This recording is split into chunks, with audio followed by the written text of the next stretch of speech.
Hello students, ভালো আছো তো তোমরা? কালকে তোমাদেরকে আমি পড়িয়েছিলাম বাংলা বইটা, তাই তো? কালকে তোমাদের একটা গল্প বা একটা কবিতা পড়ানো হয়েছে। আজকে তোমাদের রয়েছে মঙ্গলবার বাংলা ব্যাকরণ বই।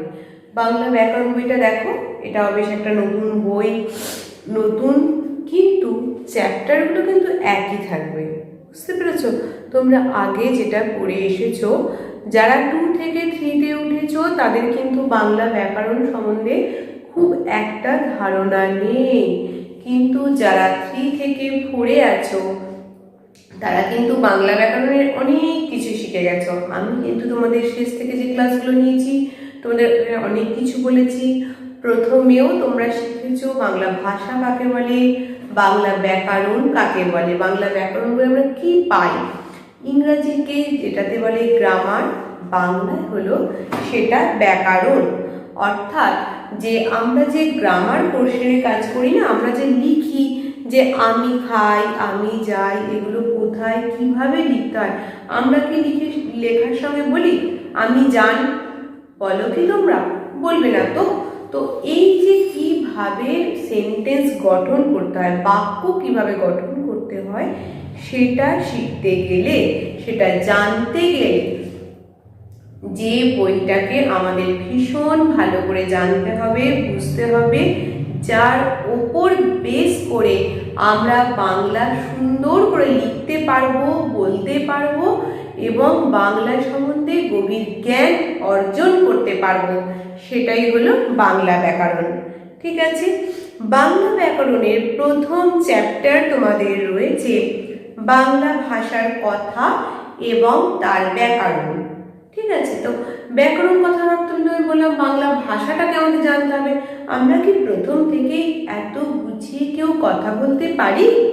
যখন একটা শিশু একদম ছোট, সদ্যজাত একটা বাচ্চা, তার কথা কি বুঝতে পারি আমরা? সে কি খেতে চাইছে কিনা, সে কাঁদছে খাবার জন্য, নাকি তার ভালো লাগছে না, নাকি তার শারীরিক কষ্ট হচ্ছে, সেটা তো আমরা তাদের মুখের এক্সপ্রেশন দেখে বোঝার চেষ্টা করি, কিন্তু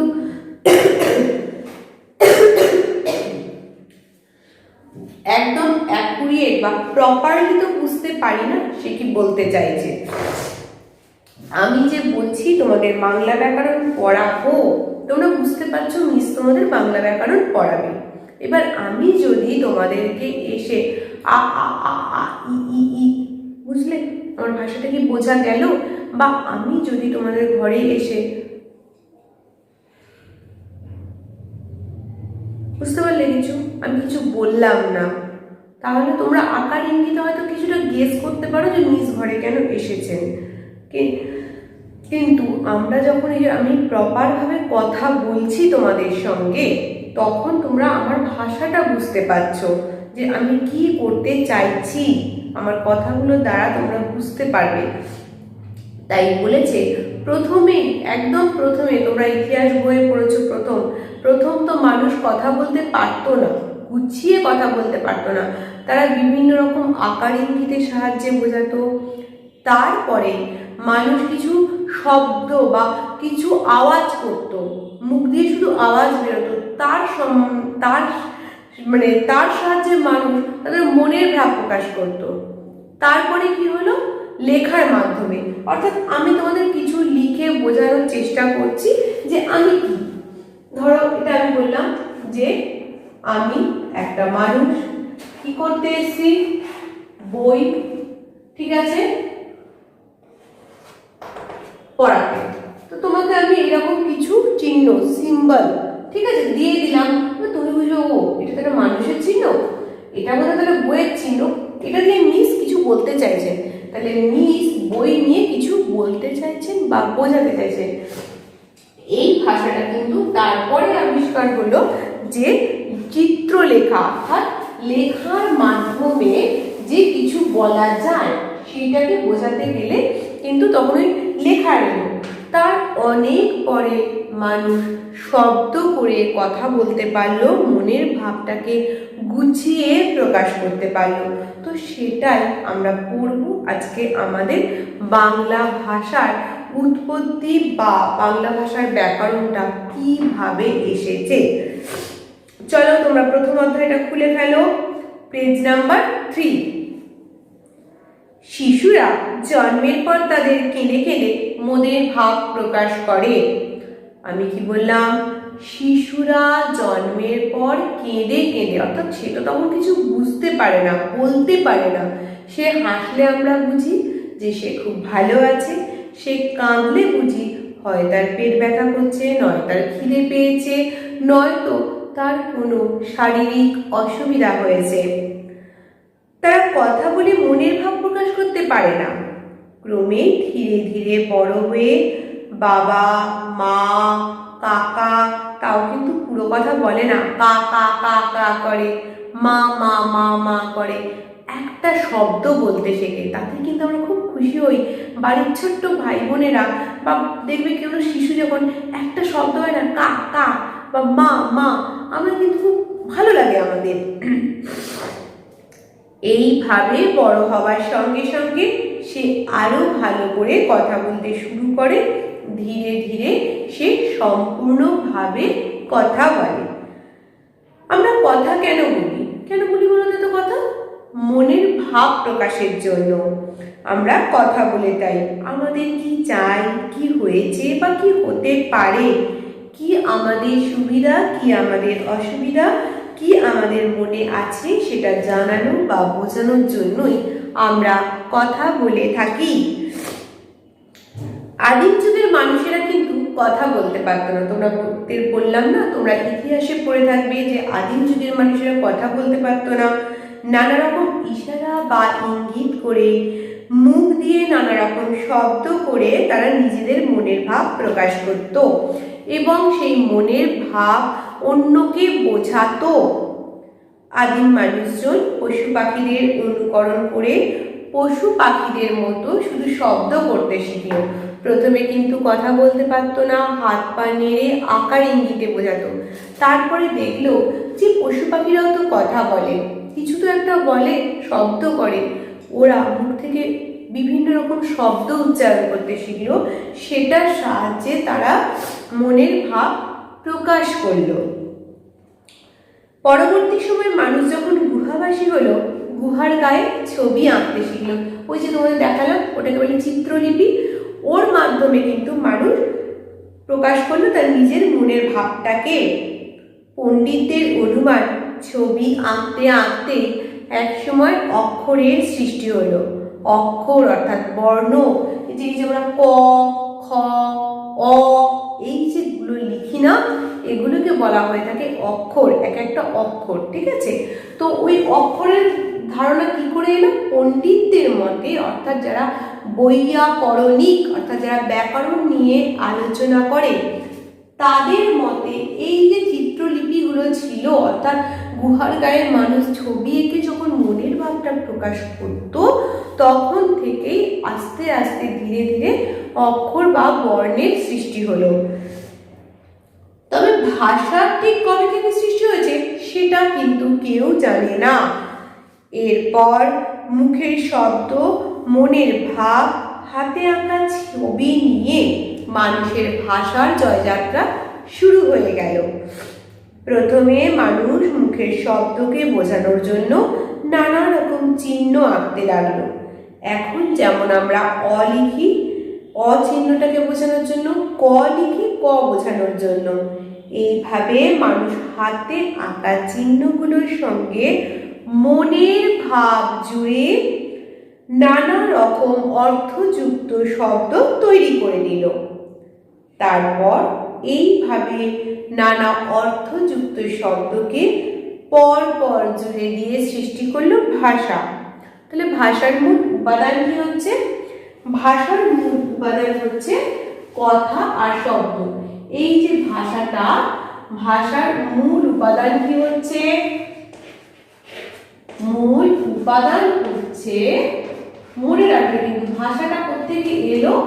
ভাষার মূল উপাদান হলো কথা, এই যে আমরা কথা বলছি যার মাধ্যমে ভাষা সৃষ্টি হচ্ছে, আর হলো শব্দ, ঠিক আছে, শব্দ।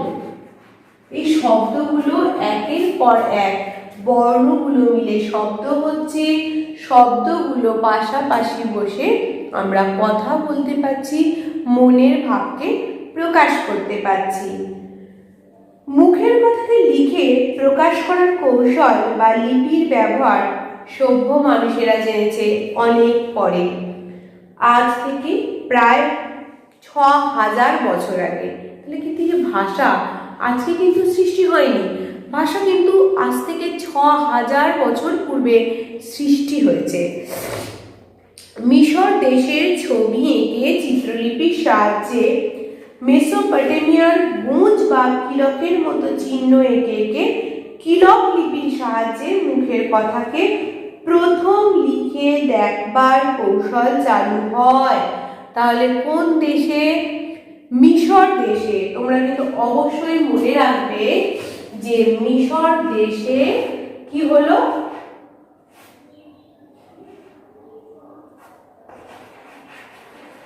মিশর দেশে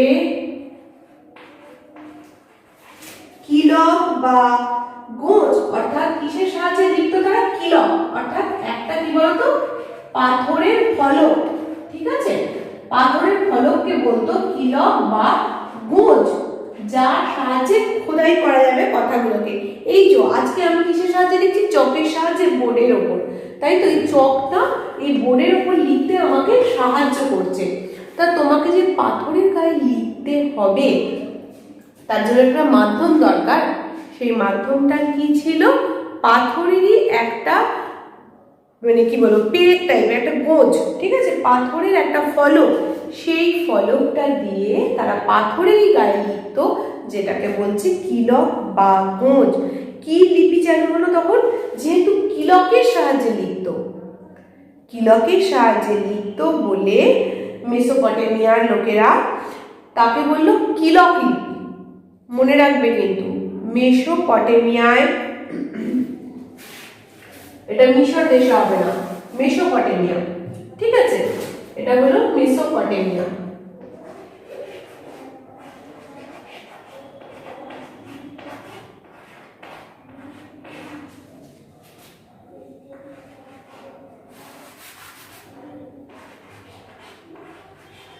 ঠিক আছে, আর মিশর দেশে কি লিখতো? মিশর দেশে লিখতো হলো ছবির সাহায্যে। মিশর দেশে কিসের সাহায্যে লিখতো? ছবি। মিশর দেশে হলো চিত্রলিপি।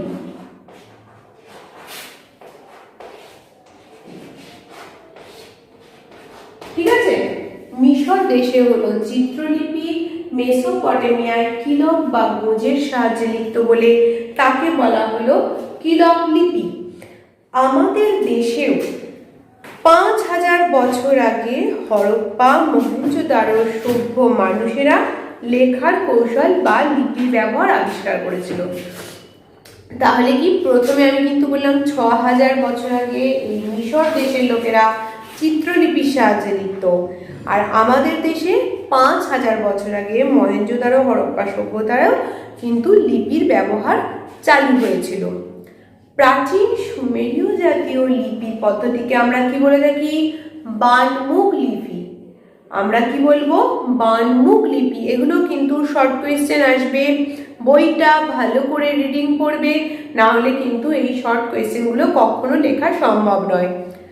সুমেরীয় পৃথিবীর প্রাচীনতম সভ্যতার জন্মভূমি মেসোপটেমিয়ায় এসে মাটির পাটাতনে গোঁজ বা কিলক অথবা পাটালি দিয়ে রেখাচিত্র এঁকে তারপর সেই মাটি রোদে পুড়িয়ে তার বানমুখ বা কিলক লিপি তৈরি করত।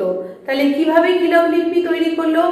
মাটির একটা পাটাতন নিত, এটা ধরো টালির মতো, ঠিক আছে, সেটা কাঁচা মাটির, কিন্তু একটা ধরো স্কোয়ার বা রেক্ট্যাঙ্গেল টাইপের শেপ তৈরি করলো, তারপর কি দিয়ে লিখতো? গোঁজ বা কিলক দিয়ে। তোমায় বলেছি ওই যে পাথরের ফলক, অথবা বাটালি। বাটালি তোমরা দেখে থাকবে, যারা কাঠের কাজ করে তাদের হাতে বাটালি রয়েছে। তো এই বাটালির সাহায্যে ওই যে তোমার যে মাটির পাটাতনটা তৈরি করেছিল তার উপর লিখতো, সেটাকে কি করতো, রোদে পুড়িয়ে শক্ত করে নিত। যে কোনো মাটির জিনিস একটা বানিয়ে দেখবে, একটা জাস্ট গুলি তোমরা বানিয়ে রোদে রেখে দেবে, তো দেখবে ওটা খুব শক্ত হয়ে যায়। তো ওটাকে রোদে পুড়িয়ে শক্ত করলো, দিয়ে তৈরি করলো বানমুখ বা কিলক লিপি। বিখ্যাত লিপি বিশারদ টমাস হাইট এই লিপিটার কিউনিয়াস নাম করেন। তাহলে কি, যে ব্যাকরণ জানে তাকে আমি কি বললাম, বৈকরণিক। তো সেইভাবে লিপি বিশারদ যিনি আছেন, অর্থাৎ লিপি নিয়ে চর্চা করেছেন, পরীক্ষা করেছেন, যেটাকে নিয়ে তিনি এগিয়ে গেছেন, লিপি বিষয় বিশারদকে বলছেন টমাস হাইট। দাও, মার্ক করে নাও, লিপি বিশারদ টমাস হাইট এই লিপিটির কিউনিয়াস নামকরণ করেন। ল্যাটিন ভাষায় কিউনিয়াস শব্দের অর্থ পৌরক বা কিলক বা বাটালি। তাহলে কিউনিয়াস শব্দের অর্থ কি, পৌরক, পৌরক বা কিলক বা বাটালি। ফর্মা শব্দের অর্থ প্রকৃতি, ফর্মা শব্দের অর্থ আকৃতি, তাই এর নাম হচ্ছে কিলক লিপি। প্রথম যুগে এটি চিত্রলিপি থাকলেও পরবর্তীকালে ক্রমে ক্রমে সেটা ভাষা বা ধ্বনিলিপিতে পরিবর্তিত হয়েছে। আমি কি বললাম, প্রথমে যে চিত্রলিপি থেকে যে বোর্ডের গায়ে আমি যে লিখছি, ঠিক সেরকম ওরা যখন গুহার গায়ে ছোট ছোট চিত্র আঁকতো, সেই চিত্রগুলো থেকেই কিন্তু আস্তে আস্তে সেগুলো ধ্বনি বা বর্ণে পরিবর্তিত হয়েছে। আমরা যেভাবে ক লিখি, খ লিখি, সেটা কিন্তু সব দেশের লেখা নয়, এক এক দেশের লেখা এক এক রকম। তোমরা সামান্য দেখবে হিন্দির অ আ ক খ, সংস্কৃতের অ আ ক খ আলাদা। তো সেরকমভাবে আমরা তো অন্য দেশের বর্ণমালা জানি না কিভাবে লিখতে হয়। তো আশা করা যায় যে যিনি লিপি বিশারদ, যে ওইভাবে যে গুহার গায়ে যে চিত্রগুলো ছিল সেগুলো থেকেই হয়তো কোনো দেশের বর্ণ বা অক্ষরের সৃষ্টি হয়েছে। তাই কি বলছে, যে ওই চিত্রলিপিগুলো থেকেই দিনে দিনে বর্ণমালা বা ধ্বনি সৃষ্টি হয়েছে। ব্যাবিলনীয় এবং আসিরীয় এই দুই প্রধান মেসোপটেমীয় ভাষা পাথরের ওপর কাদার টালির উপর লেখা হতো। যে বললাম যে মাটির টালিটা যে তৈরি করতো তার উপর কোন দুটো ভাষা লেখা হতো, ব্যাবিলনীয় এবং আসিরীয়। এখানে কিন্তু প্রচুর শর্ট কোয়েশ্চেন রয়েছে, বারবার বলছি চ্যাপ্টারটাকে ভালো মতো রিডিং করবে। এই ভাষাকে আক্কাদীয় ভাষা বা অ্যাসিরো ব্যাবিলনীয় ভাষা বলে। পারস্য দেশে আর্যদের প্রাচীন পারসিক ভাষা লেখার জন্য এই লিপি ব্যবহৃত হতো। কোন দেশে, পারস্য দেশে প্রাচীন পারসিক ভাষা লেখার জন্য। প্রাচীন পারসিক কিন্তু বলছে না, কিন্তু আধুনিক, অর্থাৎ পারস্য দেশের পারসিক ভাষাটা মানে পূর্বে যেটা ছিল সেটাতে কিন্তু ওই লেখাটা ব্যবহৃত হতো। এখন কিন্তু এই লিপি বিলুপ্ত প্রায়, অর্থাৎ এই মুহূর্তে এই লিপি এখন দেখা যাচ্ছে না। তো হ্যাঁ, কোথায় গেল?